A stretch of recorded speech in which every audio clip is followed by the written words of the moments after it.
You are 38. You have $430,000. Your friend makes the same salary. He has $11,000. The difference is not your job or luck. The difference is one choice you made 10 years ago, and 10 years of people asking the same question. Why do you still live here? You are 28, standing outside a crumbling apartment building in the suburbs. The landlord finally shows up, keys jingling, and leads you up to the second floor. He unlocks the door and steps aside. The place isn't terrible. It's just old. Popcorn ceilings, beige carpet, oak cabinets that have seen better days. A small wobbly kitchen table and worn-out scratched countertops. Meanwhile, across town, your friend Tyler is touring a completely different apartment. Hardwood floors, stainless steel, granite countertops, an in-unit washer and dryer. The kind of place that makes you feel you're doing well. Tyler starts flooding your phone with photos.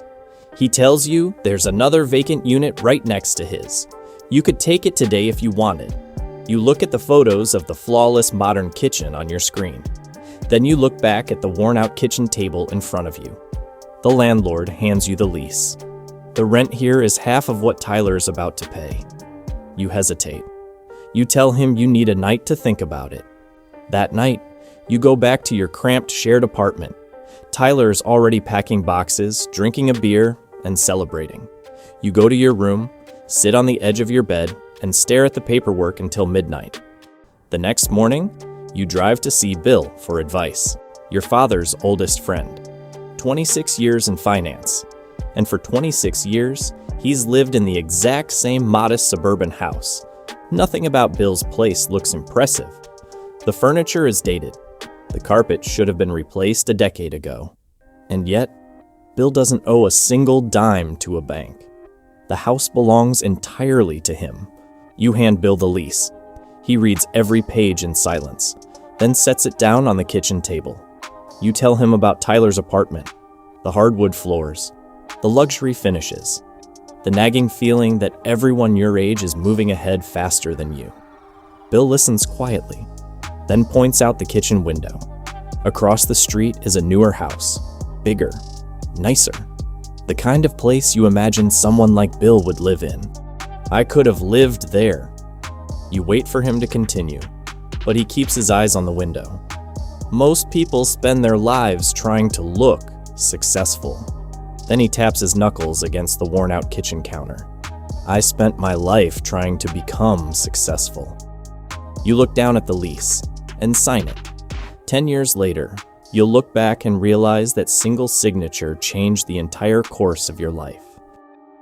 The first 6 months are pure misery. Every single day, your decision slaps you in the face. You come home from a stressful 10-hour day at work, and instead of relaxing, you just feel irritated. The walls are thin.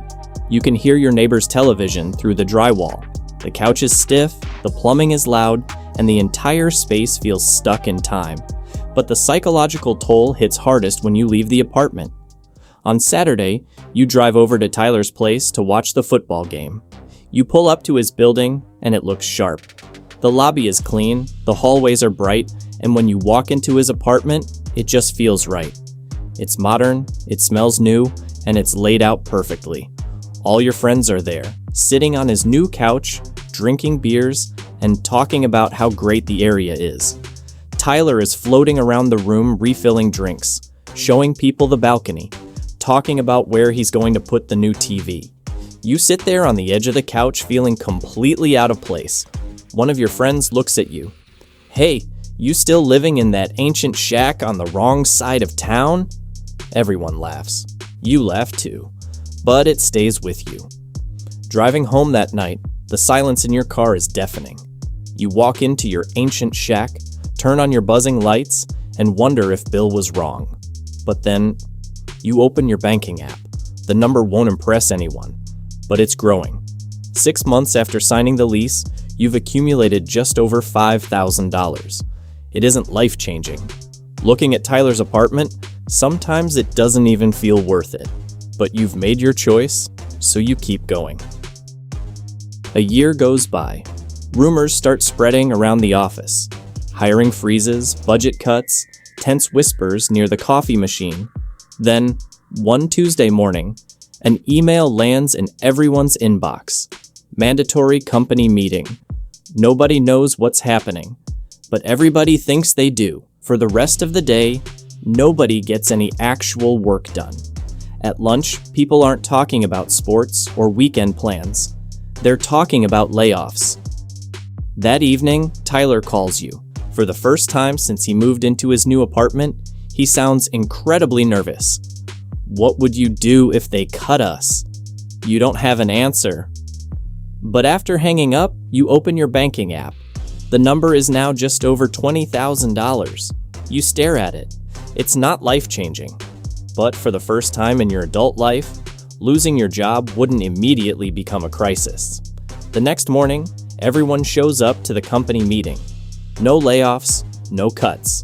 The rumor was completely wrong. People laugh about it afterward, grab their coffees, and go straight back to work. But something changed for you. The fear felt real, and so did the number. For the first time, your apartment isn't just saving you money, it's buying you peace of mind. By the time you're 31, nobody talks about your apartment anymore. Everyone has accepted that you're never leaving. Around that time, you start dating Sarah. She's smart, funny, ambitious, the kind of person who plans her life 5 years ahead. 8 months later, she's spending most nights at your place. One Friday evening, you're eating dinner together at the kitchen table. Sarah reaches for her glass. The table rocks. She catches the drink before it spills, then looks at you. You know, most people would have replaced this by now. You laugh. She doesn't. A few weeks later, you're lying in bed when she asks a question. How much longer are you planning to stay here? You don't answer right away, because for the first time you realize you don't actually know. You've been so focused on avoiding bad financial decisions that you've never thought about what comes next. Sarah rolls over. You have the money. She pauses. But when do you actually get to enjoy it? The question follows you for weeks, because for the first time since signing the lease, somebody has challenged Bill's philosophy, and she has a point. One night, you open your banking app. The number's approaching 50 grand, more money than you've ever had in your life. Yet you're still sitting on the same worn-out couch. For the first time, discipline doesn't feel difficult. It feels confusing. Because Sarah is right. You do have the money, and for the first time in years, you're no longer asking how much something costs. You're asking, what's the point? The next 3 years pass quietly. No life-changing events, just the same decision, repeated over and over again. The apartment barely changes. Every year you tell yourself you'll probably move next year. Meanwhile, life keeps moving. Tyler gets married. The venue overlooks the water. The flower arrangements cost more than 6 months of your rent. A few months later, he and his wife spend 2 weeks in Greece. One night, Sarah is scrolling through photos on her phone. She turns the screen towards you. The pictures are beautiful. You ever feel like we're missing out? She asks. You think about it and answer honestly. Sometimes, because you do. Sometimes it feels like everyone else is collecting memories while you're collecting account statements. But every month, the number keeps growing. One night, your balance quietly crosses 6 figures. No celebration, no champagne, no social media post, just a number on a screen. You stare at it for a few seconds, then put your phone back in your pocket and go back to making dinner. And somehow, that feels important, because for the first time, you're no longer hoping your future will work out.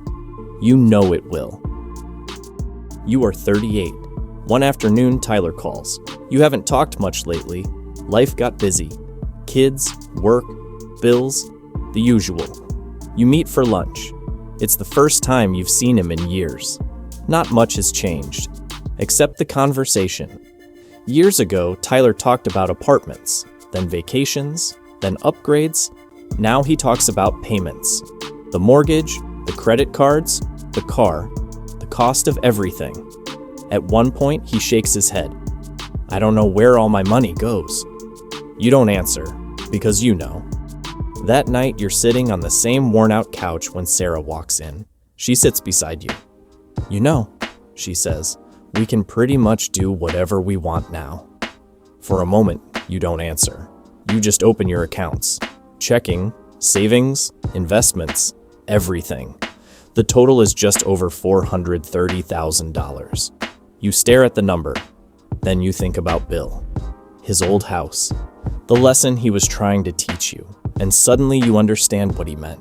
The money was never the reward. The options were. And if you want to keep building your options, subscribe to the channel and click on one of the videos. I'll see you there.